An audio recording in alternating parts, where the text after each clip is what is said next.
Et je voulais creuser avec toi par rapport à Malte, du coup, juste pour préciser, c'est en fait, t'as mis ces vidéos-là de Safran et de Thales, c'est ça sur ton profil Malte, t'as fait ton profil et t'as eu directement un contact.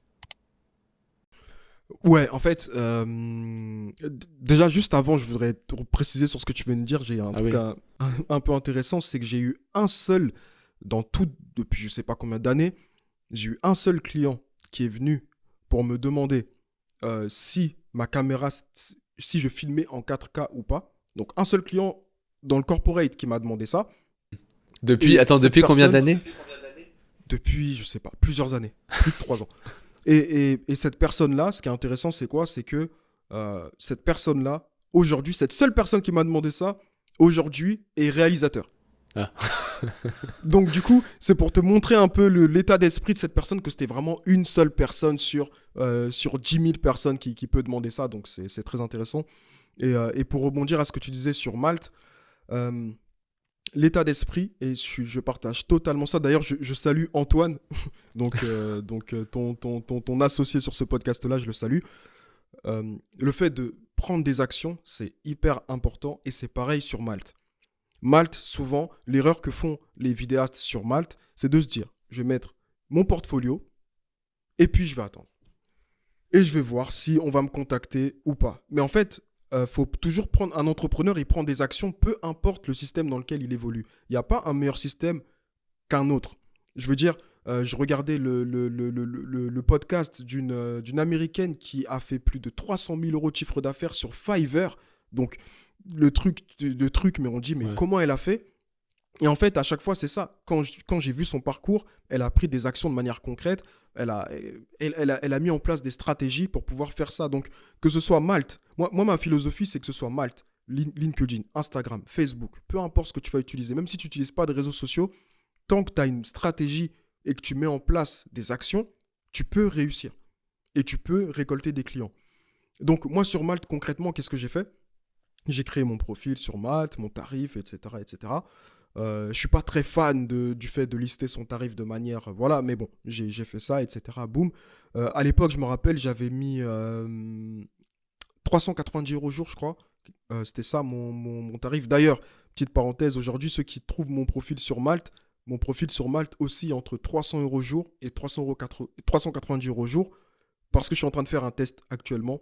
Mon vrai tarif Ok. est plus haut que ça. Mais je suis en train de faire un test actuellement pour ceux qui me suivent sur Instagram comprendront ce test-là. Ok. Donc je ferme la parenthèse. Et donc je me suis mis sur Malte. Mais ce que j'ai fait, c'est tout simple. C'est que les entreprises, il y a des entreprises qui m'ont contacté directement. Donc dès que j'ai mis mon profil, il y a des entreprises qui m'ont contacté. Pourquoi elles m'ont contacté? Parce que j'avais déjà d'expérience aussi. On va pas se mentir.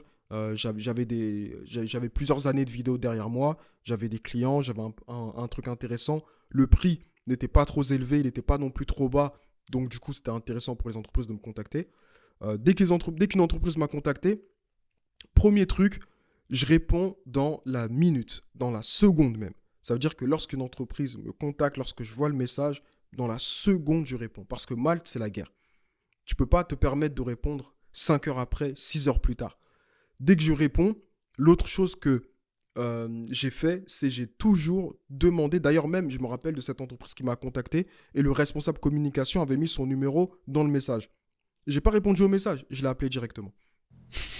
Ok. Toujours être plus proche de la personne. Et le truc que je dis, c'est faut toujours créer de l'humain directement. Faut pas juste être un message qu'on envoie. Ouais. On n'est pas, on n'est pas des fast-food sur Uber Eats, en fait. Tu vois, on est des vidéastes, des êtres humains. Donc, du coup, directement, d'ailleurs, c'est quelque chose que je fais toujours aujourd'hui. Toujours, j'appelle les clients. Mon but, c'est de créer de l'humain directement. J'envoie des audios, j'appelle les clients. Mais le truc de parler en mail sur 5 à 10 mails, juste comme ça, c'est pas du tout mon. En tout cas, c'est pas du tout mon délire parce que, aussi, j'ai creusé dans mes compétences et je sais que j'ai une compétence sur le fait de créer du lien avec les personnes, de m'exprimer, etc. Donc, c'est ce que j'ai fait. Les premières entreprises qui m'ont contacté, il y en a eu deux. Directement, j'ai demandé un numéro de téléphone. On a discuté ensemble. J'ai demandé à ce qu'on se voit. Et donc, du coup, j'ai tout fait pour comprendre quel était leur problème. Tandis que les autres vidéastes sur Malte, de manière générale, leur but, c'est OK, qu'est-ce que vous voulez? OK, vous voulez une vidéo comme ça? Ok, bah je vous envoie le devis. Donc du coup, les entreprises, qu'est-ce qu'elles font derrière? Elles Ouais. regardent 3 ou 4 devis, elles prennent le moins cher. Mais sauf que là, moi, ce que j'ai fait, c'est je me suis démarqué en étant le plus au contact du client, en essayant de comprendre quelle était la problématique du client, et pas en essayant de leur vendre le truc le plus cher ou le moins cher, mais tout simplement en essayant de mettre le prix juste. Et au final, quand tu mets le prix juste, les personnes te prennent, tu vois. Ah ouais, mais bien sûr. Donc voilà comment j'ai procédé sur Malte. Donc Malte, aujourd'hui, c'est pas quelque chose ça fait très longtemps que j'ai pas utilisé Malte pour mon business. Et je suis très content de ça, tu vois, je vais pas te mentir. Mais à mes débuts, Malte, je vais pas non plus cracher dans la soupe, ça m'a quand même bien servi. Et juste, dernière question sur ça, quel est ton process aujourd'hui commercial pour avoir des clients? C'est que du réseau ou tu as quand même un système de prospection, quelque chose comme ça? Est-ce que je dévoile mon secret? Oh, comme tu veux, moi c'est la question qui m'est venue quand je t'entendais parler. Je pense que ça peut Non, être intéressant. non, non, en vrai, non, non, je suis totalement transparent. En fait, ce que je fais actuellement, il y a plusieurs choses que je mets en place et que je continue de mettre en place au fur et à mesure. Comme je dis à chaque fois, je suis toujours dans l'évolution, toujours dans le fait de me former, d'aller toujours plus loin, etc. C'est pas terminé. Pour moi, il n'y a pas de finalité. Faut toujours s'améliorer. Et surtout que vidéaste, c'est un métier où tu dois toujours être à l'affût des nouvelles choses, Hmm. des nouvelles manières de faire, sinon tu es mort, tu vois. Mais mon process commercial aujourd'hui pour trouver des clients, pour avoir des clients, je vais le mettre en plusieurs étapes. Première chose, c'est la fidélisation. Le fait de fidéliser des clients, pour moi, c'est très important. Lorsque tu as une personne qui t'a fait confiance, qui t'a Ouais. envoyé ne serait-ce qu'un peu d'argent, cette personne peut te renvoyer encore. Tu vois, donc ce côté fidélisation, il est super important. C'est pas juste one shot et ok, c'est parti. Non, on a fait un projet ensemble. Et du coup, je reste toujours en contact de ces clients-là pour voir quelle est leur problématique. Et c'est ça la clé. Lorsque tu connais la problématique de tes clients, tu vas leur proposer des vidéos qui vont vraiment les aider dans leur activité. Et donc, du coup, j'ai vraiment ce côté-là de fidéliser. Et donc, du coup, là, ce week-end, j'ai tourné avec un client avec qui j'avais déjà fait plusieurs vidéos. Et d'ailleurs, je vais lui reproposer un autre shoot qu'on va aussi faire ce mois-ci. Donc, il y a vraiment cet aspect-là. Donc, de fidélisation. L'autre chose aussi que je mets en place, c'est tout simplement de la création de contenu. Le fait de créer du contenu sur les réseaux sociaux, c'est quelque chose qui est très puissant. Et sur LinkedIn, moi, j'utilise la vidéo pour ma propre activité. Utiliser la vidéo pour sa propre activité, on ne se rend pas compte de la puissance d'utiliser de la vidéo pour nous-mêmes. Souvent, on se rend compte que les vidéastes, on a pour 5 000, 10 000 ou 15 000 euros de matériel. On a des compétences incroyables. On sait utiliser Final Cut, euh, Premiere Pro, on sait utiliser les dernières caméras à la mode, des optiques, des lumières, etc. On peut les utiliser pour nous-mêmes, en fait. Ouais. Quitte à Tout faire du simplement. travail gratuit. Ouais, voilà, quitte à faire le travail gratuit, autant le faire pour nous-mêmes. Et ce qui est intéressant, c'est qu'en fait, la puissance de ça, elle est incroyable. Parce que le fait, par exemple, dernièrement, j'ai fait une vidéo promotionnelle pour ma boîte de production. J'ai posté ça sur LinkedIn. J'ai eu quoi, 50-60 likes, ce qui n'est pas énorme, mais j'ai eu des propositions de partenariats commerciaux très intéressants avec des entreprises. J'ai eu des propositions de devis qui se chiffrent à plusieurs. Je l'ai envoyé à combien? À plus de 10 000 euros, cette proposition-là. J'ai eu des contrats, j'ai eu des choses vraiment qui ont été mises en place à partir de cette vidéo-là, de cette vidéo de communication. Donc, du coup, c'est vraiment un levier qui est très puissant que j'utilise et que je vais encore plus utiliser à l'avenir. C'est vraiment créer de la vidéo pour moi-même, créer de la vidéo pour nous-mêmes, pour notre activité, pour notre boîte. Donc voilà, c'est vraiment quelque chose que je mets en place en termes de process. Actuellement, j'ai beaucoup démarché à une époque. J'ai beaucoup prospecté, j'ai beaucoup démarché. C'est quelque chose que je ne fais pas actuellement. Je ne démarche pas actuellement d'entreprise. Je ne dis pas qu'il ne faut pas démarcher. Je dis juste que ça dépend de ton activité, de ton business, de la manière dont tu fais. Il y a peut-être une période où je vais démarcher, où je vais reprendre la prospection, mais pas actuellement. Actuellement, je suis vraiment dans cette démarche-là de construire un branding fort, de construire une image de marque forte. Et même, on dit souvent, j'entends beaucoup de vidéastes dire moi, je fonctionne au bouche à oreille.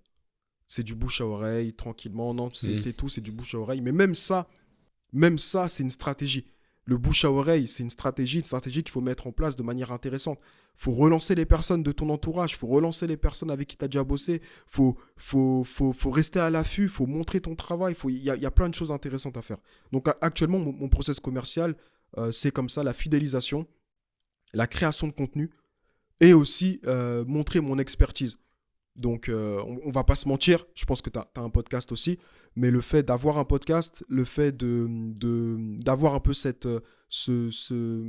côté d'avoir un podcast, de créer du contenu que je fais à travers mon podcast, donc un café avec un vidéaste, ça me permet aujourd'hui aussi de légitimer mes accompagnements que je fais à mes clients dans le domaine de la prestation vidéo. Lorsque je leur dis que je peux les conseiller sur toute la stratégie, ils l'acceptent plus facilement parce qu'ils savent que j'ai déjà cette attitude de conseiller à travers mon podcast. Ouais. Ah ouais, à titre personnel, vidéaste freelance, moi j'ai à peu près, je crois que j'ai 4600 abonnés actuellement, quelque chose comme ça. Moi, dès que on parle de stratégie de contenu, quoi, donc, du coup, parce que moi j'ai une prestation des fois où je fais un peu de SEO sur YouTube pour des entreprises, donc je leur crée leur chaîne YouTube, je leur fais tous les recherches de vidéos, tous ces trucs-là. Et ça c'est des bonnes prestations, parce que moi ça me demande quasiment pas de temps de travail. Mais à côté, ça chiffre bien, donc c'est cool. Mais dès que je leur parle de vidéo freelance, je dis, moi j'ai une chaîne, en fait, j'utilise la même technique. Et regardez, j'ai 4600 abonnés aujourd'hui, regardez, commentaires, communauté. Mais là,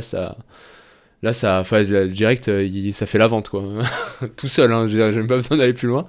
Donc, effectivement, peut-être que créer du contenu pour vous, c'est intéressant, mais ça pourrait limite faire l'objet d'un autre podcast où tu viendrais pour expliquer quel type de vidéo tu fais, comment tu le fais, pourquoi c'est important, tu vois, Non, en tout cas, cet échange, il était vraiment super intéressant.